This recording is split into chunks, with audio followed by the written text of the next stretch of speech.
Appeals with my sexy voice tonight.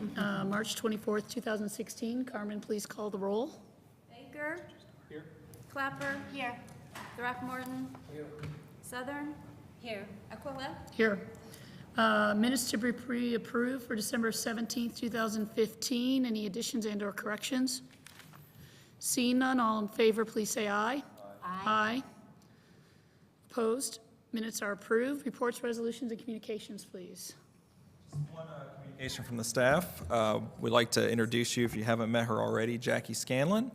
She is our new senior zoning planner. She's been with us since September, and this is her first meeting in front of the BZA. Great. Welcome. Thanks. Hopefully we won't break you quickly. We have elections of officers, is that correct? Yes, it is. Okay. Any motions? I move that we retain our current president, our current vice president, Sue and Barry. Is there a second? Second. Any comments? Carmen? Yes. Throckmorton. Yes. Southern. Yes. Baker. Yes. Aquila. Yes. Thank you. And we have our first petition to be heard tonight, case number V-8-16 with staff report. Okay, good evening. Our first petition tonight, as you can see, the property is located at 348 South Grant Street. It's one property north of the northwest corner of Grant Street and Smith Avenue. The zoning on the property is residential, high-density, multifamily, and the GPP designation is core residential. The current use on the property is that of a rental duplex, and the surrounding uses are single-family and multifamily residential. And you can see the house there on the picture on the bottom. The petitioner tonight is requesting a minimum lot size variance to allow for a lot line shift. Basically, the petitioner owns the two parcels you see outlined in red there. 348 is the petition site, and they also own 317 East Smith. If they were to receive the variance and do the lot line shift, the end result of the lot line shift petition that they're seeking is for the garage on the western portion of the existing petition site to be located instead on the lot with 317. So you can see here, this lot line between the two parcels would be moved to directly east of the existing garage. Okay, so the petition site, as I said, contains a duplex, and it also has a detached garage on the western portion. That garage is actually metered with the Smith Avenue house, and the tenants in the Smith Avenue house use the parking spaces to the west of the garage for their own parking, and access is derived from the alley west of 317 Smith. And you can see in the picture below as well, the distance between the existing garage and the 317 Smith house is it's between 8 and 10 feet. So it kind of functions more as part of that site than as part of the 348 site. The minimum lot size in the RH zone is ½ an acre. So this is just the area along Grant Street that's bounded by alleys to the northwest, east, and then Smith to the south. And you can see the petition site in black. And basically all of these lots are very much undersized. There are not many lots in this area that meet the minimum lot size. And the petition site currently doesn't, and obviously would not if we allowed it, if you gave it a variance and allowed it to become smaller. However, there is no new development proposed. It's basically just doing the lot line shift so that the garage would be on the same lot as the Smith Avenue house. And the new configuration for the petition site would have to still meet impervious surface requirements and density requirements. And the 317 Smith site as well would move closer to conformity, not only in lot size, but also in impervious surface requirements because it would be gaining green space where it has almost none right now. So the criteria that staff looked at, or some determinations we came to, no known adverse impacts to the neighbor's use and value of property. The garage already functions, as I said, as part of the adjacent lot, and that would not change. No injury to general welfare. There will actually be no physical changes on the land with this petition. And we found peculiar conditions in the age of the lots and the structures, the extremely small lot sizes in this area compared to the code requirements, and the relationship of the garage to the house on the adjacent lot. Both houses have been in their current locations for over 100 years, and the garage was built around 1950 as well. So staff recommends approval of the variance. I can answer any questions. Petitioner's representative? You are welcome to stand at the podium and speak if you would like. You don't have to. Thank you. Questions by the staff? Questions for staff or petitioner, anyone? Go ahead, please. I just want to make sure I understand, because there's an image in the packet that shows in yellow the line of where the new lot demarcation would be. That seems to be quite a bit off the rear of the garage. Is that?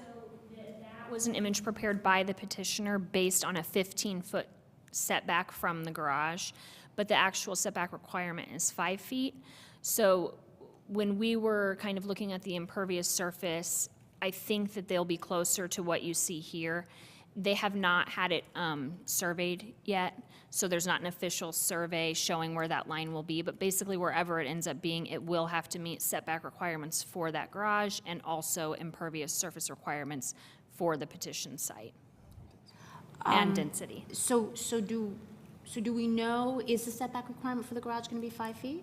Yes. Okay, so that would be, the location of the lot would be 5 feet off the east side Right. of the garage. So the side yard setbacks for the zone are 15 feet, but then there are exception setbacks later in the code that allow for reduced setbacks for detached garages. And while they were preparing their site plan, they didn't realize that. I see, okay. Because when I looked at this, really didn't make a lot of sense. There's no way to actually get to that, for the owners to really utilize that green space behind the garage, and it seems that the house at 318, no, the one that's facing Grant would benefit from more backyard that would be Right, usable. yes. So we wanted to make sure And we we have talked maximize about that as well. Okay, okay, great. Any other questions? Couple. Is 317 and 319 connected, or are they just They're really not close? connected. How do I show the hidden one? Looked like on the map, Well- they actually, the houses were touching. Should I not have done that? Oh, here we go. I have a picture for that very, Okay, so I'm wondering, did they say there's 3 apartments in the house? the house is a duplex. The house on Grant Street is a duplex. So the tan one's a duplex. And this house on Smith is 1 unit. Okay, and then the garage does not have a unit in it, Correct. and it's used for their business. They store, yes, they store things for the business in there. So you can see this picture here. This is the house on Smith and the immediately adjacent house. So they want to sell 348, they want to keep the parking in front of the garage, and they want the garage to be added on to 317. Yes. Okay. That helped. The findings that you have, I agree with 1, which is, it's not injurious. I agree with 2, I think, though I would say that would decrease the value of the property of 348 for the new owners. 3, I don't agree with because it's being used for that same purpose for like 115 years as residences. So I'm not sure I can see where the stripped application of the UDO will result in practical difficulty in the use of the property. That one's a little hard for me. Yeah, yes, it is not, it's definitely not a cut and dry, I would say, variance. We talked about it quite a bit. I think we decided that the peculiar condition has to do with the location of that accessory structure and how, if you did not know where the lot lines were, you might assume that it was with 317. So much so, in fact, that the, electric company has done that historically and have those metered together in combination with, the reason they need the variance is because of the very large lot size minimum requirement in this area, which is just not feasible for a lot of these single-family lots. So we kind of thought those in combination with the fact that they've been there for so long in this configuration and being utilized in this way that they're basically asking to legalize at this point, that did meet the requirement. But aren't they kind of grandfathered now? And if you change it, don't they lose their grandfathering? They're not, I mean, for that lot size? for the lot size, are they grandfathered? I mean, they're way undersized for a lot. They're but very they were built way before Before that. the zoning code. So they don't match zoning, so they're grandfathered at that size. If, in general, when you change something, you lose your grandfathering. But that's right, which is why they have to get a variance. They wouldn't be able to do it. So the grandfathering, they're legal as grandfathered status, or what we call pre-existing non-conforming. To change that and get smaller at 348, that's why they need the variance. Otherwise, they would not be able to do it. 317 can get bigger because the ordinance allows for you to move closer to conformity even if you can't meet code. Okay. Okay, well, all right. Any other questions? Is there anyone in the public that would like to comment? Seeing none, any final comments from the petitioner? Okay, thank you. Seeing none, back to the board for action.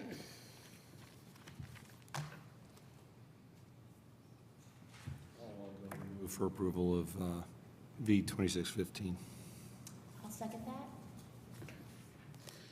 Any other comments? Carmen? Aquila, Yes. Clapper, Yes. Southern, Throckmorton, Yes.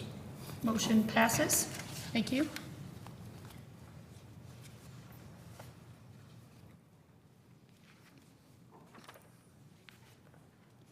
And the next case we will hear is V-10-16. Trying not to speed the staff through it too much.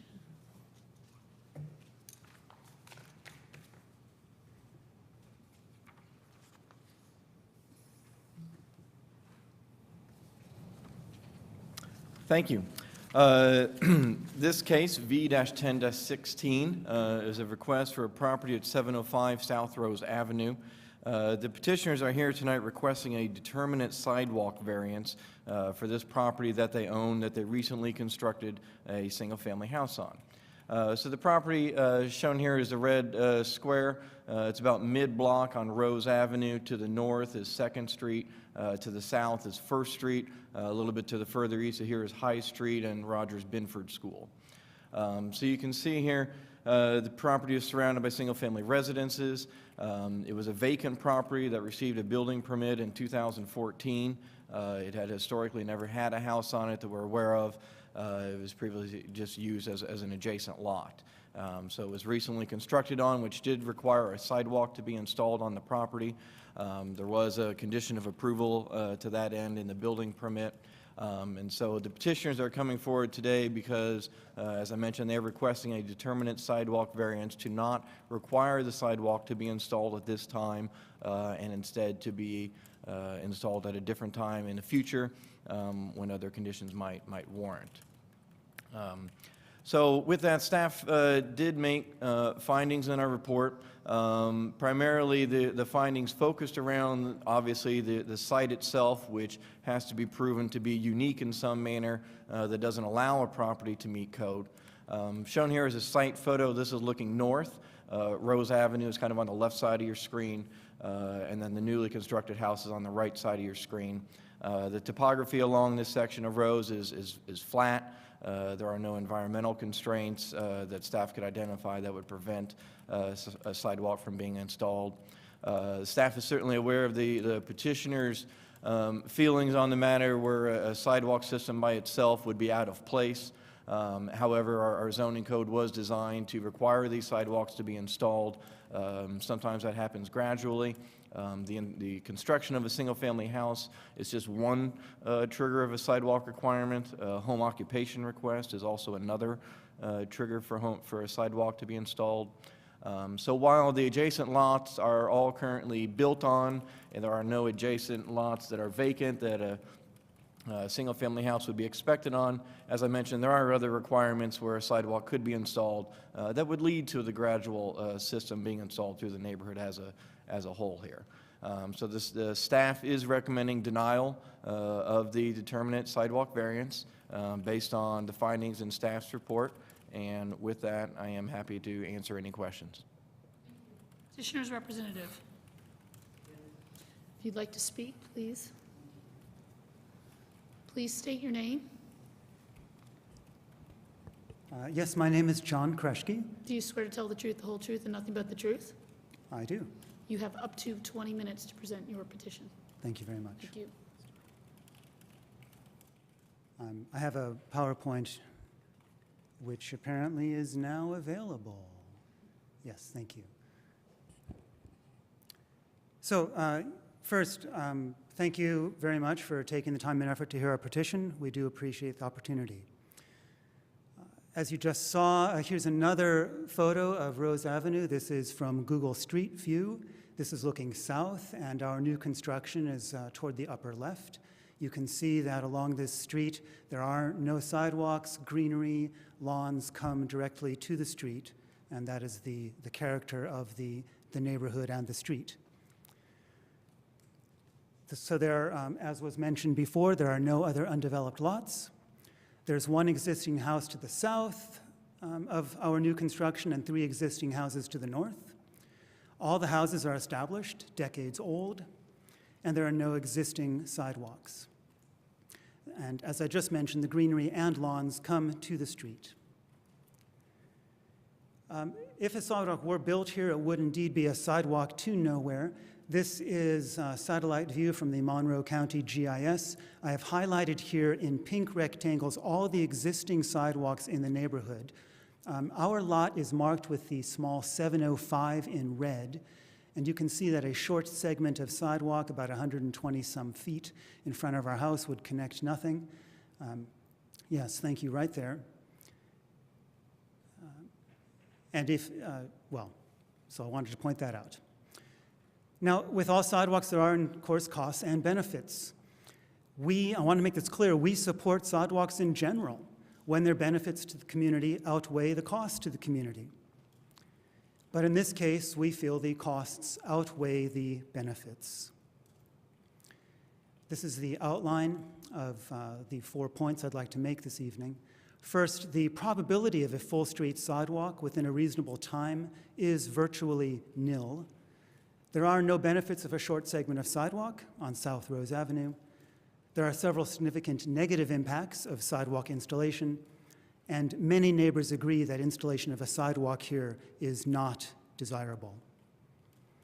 So first, the probability of a full street sidewalk within a reasonable time is virtually nil.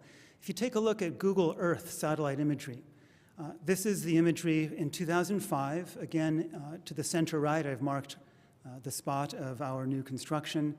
10 years later, a full decade later, here's the satellite imagery. It's taken in a different season, so it's greener. But if you look close up, as I did, at all the various properties, there are very, very few new sidewalks over this 10-year period. And to imagine that there'd be, through random chance alone, development of sidewalks on this entire stretch of South Rose Avenue is fantasy. So it would be an isolated segment of sidewalk for the foreseeable future. Second point is that there'd really be no benefits of a short segment of sidewalk on South Rose Avenue. Historically, this low-traffic street has had no sidewalks and no pedestrian injuries, at least none we're aware of. A short segment of sidewalk would not benefit anyone. This is a low-traffic street, and it's not a designated thoroughfare or bicycle path. There's little traffic hazard to pedestrians. This is imagery from the City of Bloomington street view.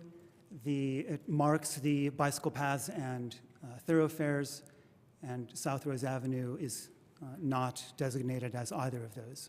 So again, it's a low-traffic street. There's very little traffic hazard. Indeed, one could say that there are significant negative impacts of sidewalk installation, and one of them could be an increased hazard to pedestrians by an isolated segment of sidewalk.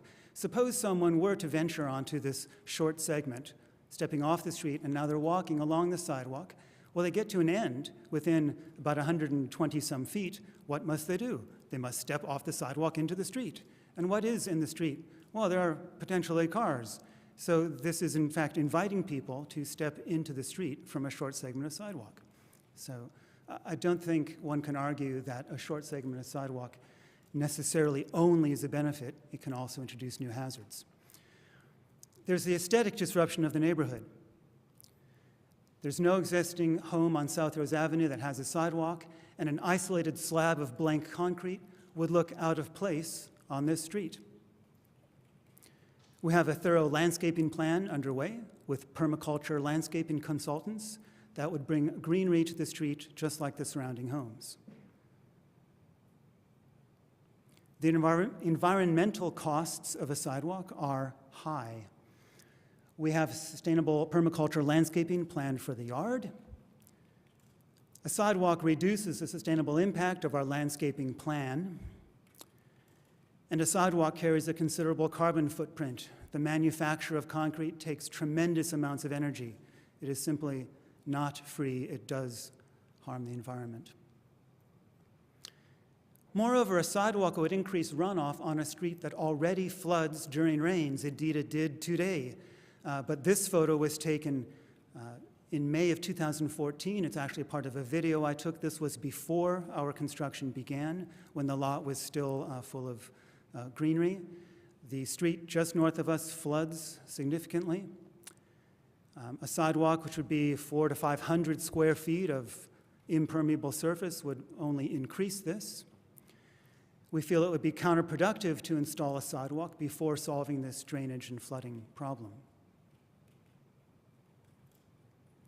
Finally, the neighbors agree that installation of a sidewalk at 705 South Rose is not desirable. We've included all respondents to our petition in the papers that we submitted, and this includes 12 neighboring households.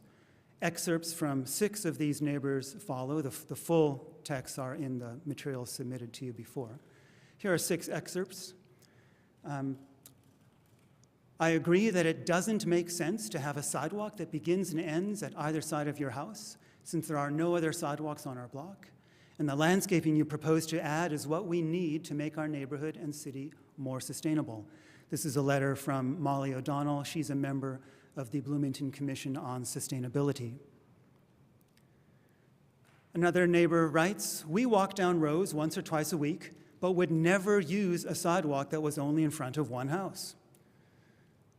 Another neighbor, "To add a bit of sidewalk connecting to none on either side would be less than unnecessary. It would be inappropriate and laughable."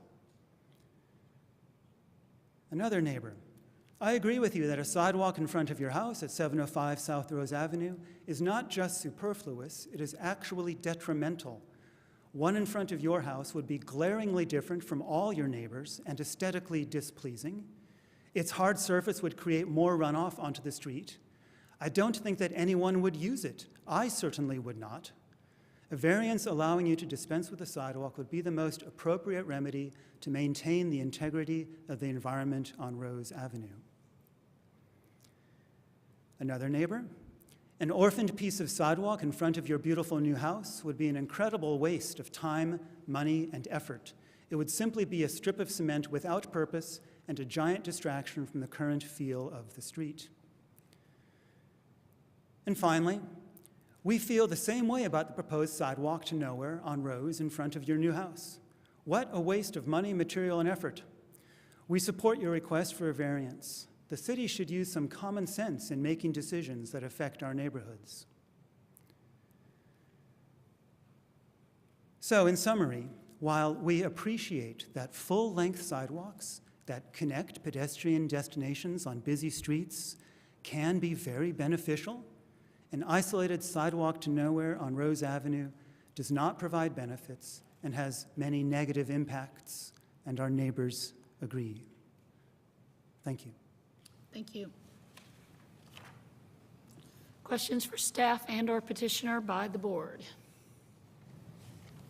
Jack? Yes, what's the separation planned for the sidewalk from the street? Unless there is some reason that a 5-foot tree plot or 5-foot separation can't be achieved, then it would be a 6-foot monolithic sidewalk. But unless there's a reason that we can't have a tree plot, then there would be a tree plot of whatever size we can get, and then a 5-foot sidewalk after that. So ideally, 5-foot separation from the edge of the pavement. From the photos, it looks like there's no difficulty with tree plot. Is that your No, position? there is a fire hydrant that is on the north side of the property, but it is possible to completely avoid that. All of the utility lines are in the street. There's nothing that is adjacent to the road there that was identified would be a problem.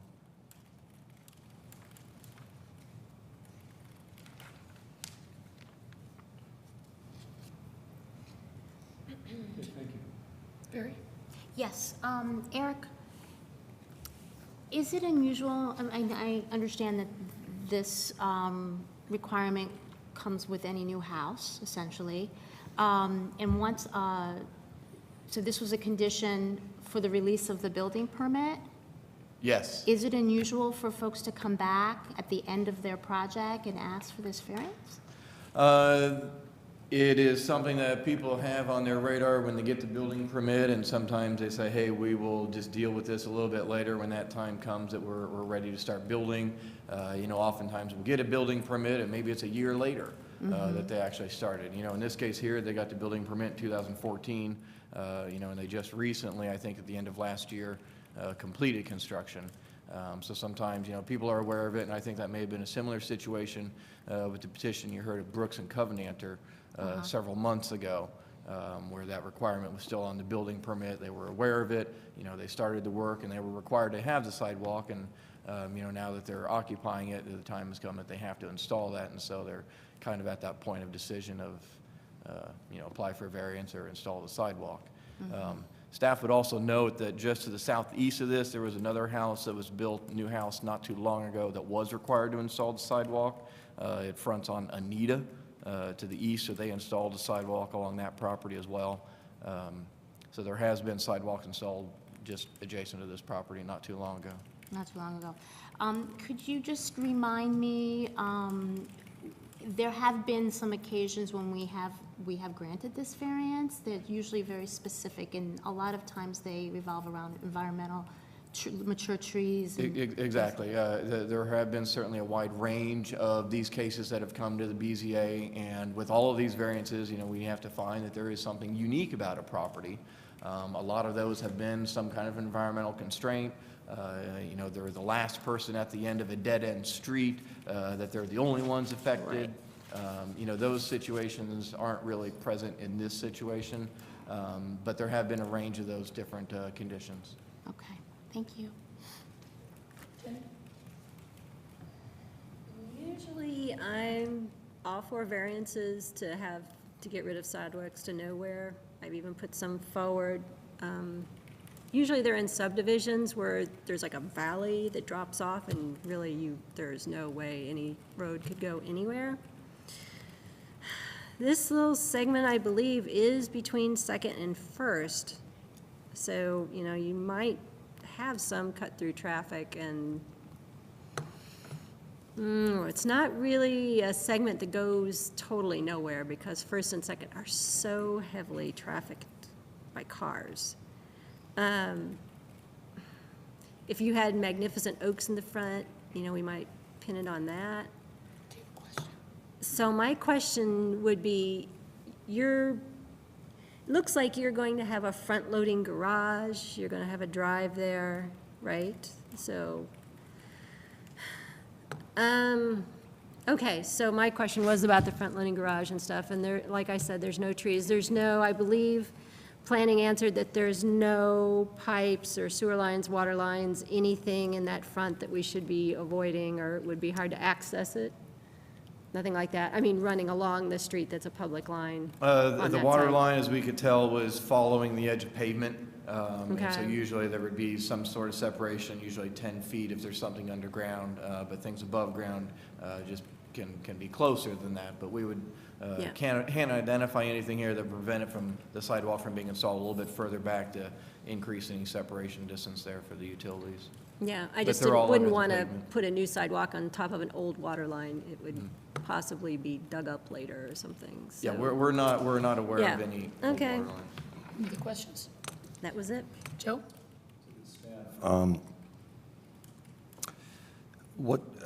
Just clarify that the purpose of this particular ordinance is so that over time, we can see to it that sidewalks are established in areas where prior to the ordinance, it wasn't seen as a priority. This is designed to, over time, the city changes the way that it looks at the use of streets. Yeah, the zoning code is certainly an implementation of a general, bigger policy to promote alternative transportation and sidewalks as much as possible. It's certainly a requirement of all new subdivisions, new construction. So and even it was included to not recently include home occupations as a trigger for sidewalk installation. That was a new addition with the Unified Development Ordinance in 2007. So there's been a cognitive transition towards establishing sidewalks whenever possible because they do provide a public benefit and good that is recognized. And so there are very few triggers, but new construction of a single-family house, and then, like I said, home occupations are another. So what's the date of expiration for this ordinance to ask for sidewalks? Do we have an end date for that?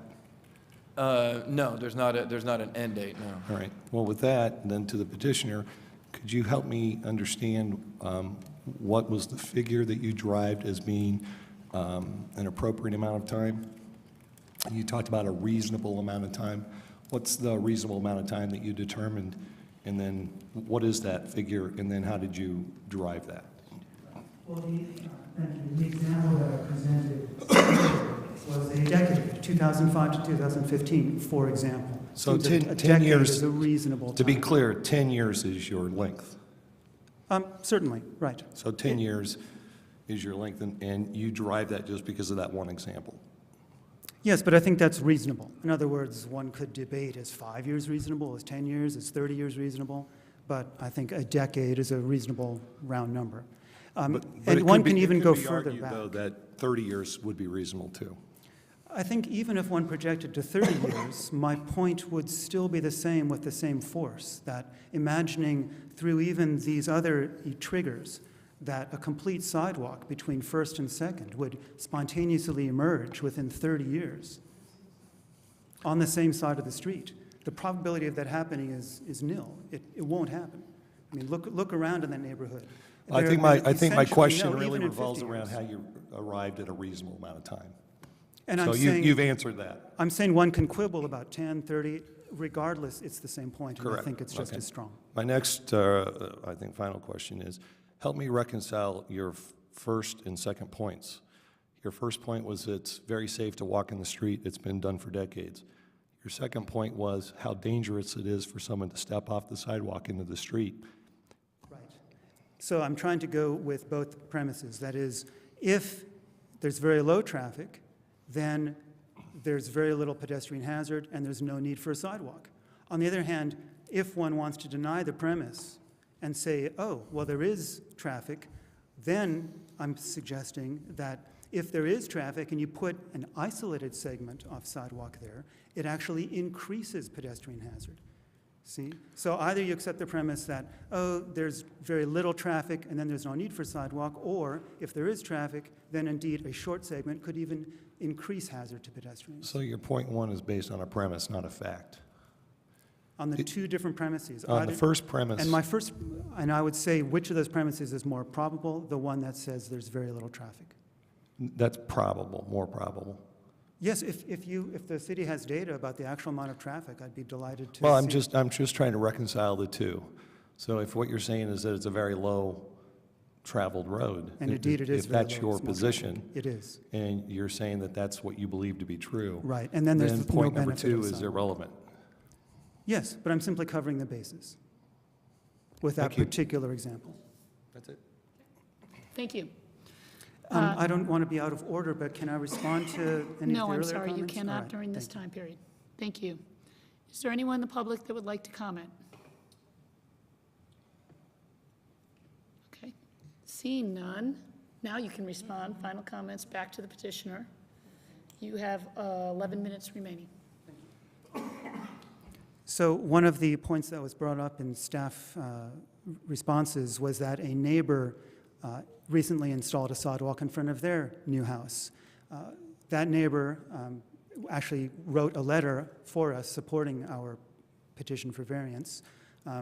They are not pleased with having to have put in that sidewalk, and they think it's a useless bit of sidewalk, and so they certainly don't think there needs to be yet another useless bit of sidewalk right around the corner from them.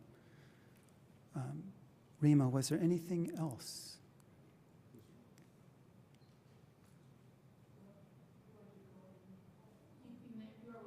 You are a petitioner. Please, you need to state your name, please. My name is Rima Hanania. Do you swear to tell the truth and nothing but the truth? Yes, I do. Let's see. So I wondered if you don't think, all of you, that the runoff problem might be an issue. The flooding has really been a problem for our neighbors that are downhill from our house. And in fact, one of the neighbors did express in a follow-up email to her original that water runoff is a real concern. And so this is a concern. And I'm wondering whether putting a sidewalk in wouldn't be unwise at this point without solving first the drainage issue on this street. And I also just want to make sure to reiterate that this isn't sort of saying we never want to build a sidewalk, but rather that it should come after drainage issues are solved and preferably when there is a kind of uniform and complete sidewalk plan. And then we would be very happy to build a sidewalk. So those were my points, I think. Thank you both. Back to the board for action. I have a follow-up question for staff. So just want to make sure that we vet this. In terms of the drainage issue, I drove there this evening after it had rained, and I did see that there's some standing water on the north side. That issue does not seem related to potentially what's happening a little farther south on the street. I just wanted to make sure that that wasn't a concern that you. Yeah, it doesn't seem that the sidewalk here would be diverting more water to a location not previously getting drainage. You know, this particular site is kind of at the top of a hill, so there's already drainage. The contours are draining to the south and to the north a little bit. It's kind of on the crest of a hill here, but you know, with the separation between the sidewalk and the street, that helps alleviate a lot of those concerns for diverting drainage to where it wasn't going before. So I don't see any reason that it would probably increase any off-site drainage. Okay, thank you. I have a comment, and then I'm happy to put a motion on. I just want to say that this is a particularly difficult regulation for people to get their head around sometimes, and we do hear these from time to time.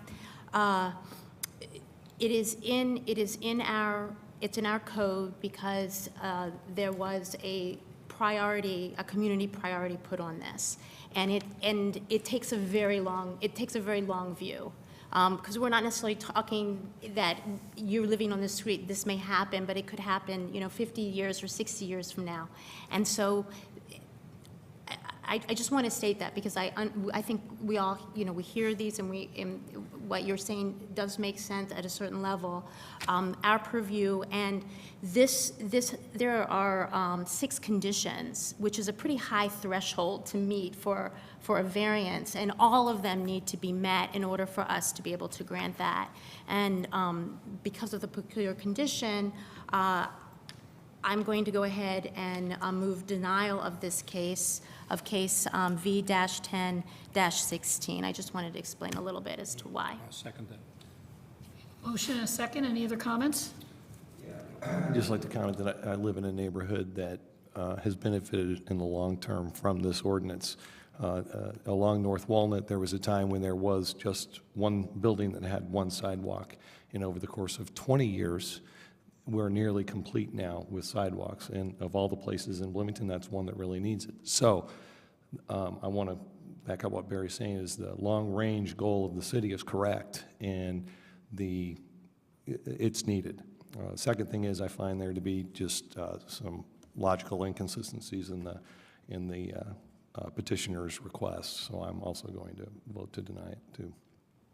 Any other comments? I just wanted to say, it really pains me not to be able to say, yes, don't build your sidewalk. I'm very familiar with Rose. I live close by. But we have to follow the standards legally, and there's really nothing to pin it on. There's nothing to pin it on legally for us, for me, that I can see. Jeff? I'm going to vote for denial of the variance, but I don't have to say that I have a lot of sympathy for you in this.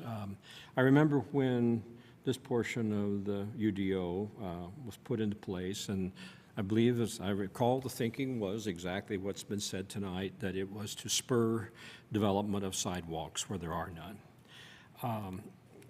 I've seen it in my own neighborhood, segments of sidewalk go in. I've looked at them and thought, I don't know if this is working. I'm going to recommend that we go back and look at this and try to get some data together that shows whether or not we've spurred any development of sidewalks or not, and then decide from there whether we want to keep this in the UDO. It doesn't help you, I'm sorry to say, and I have to go with staff findings on this. It is in the UDO. We are here in a quasi-legal state to change the law, and I think we have to err on the side of what's there already. So with that, I do have great sympathy for you, but I think this being a variance, I think I just have to go and vote for denial. Just a reminder, a yes vote is for denial. Carmen? Throckmorton, Yes. Southern, Yes. Aquila, Yes. Baker, Yes? Clapper. Yes. Variance is denied. We are adjourned. Thank you.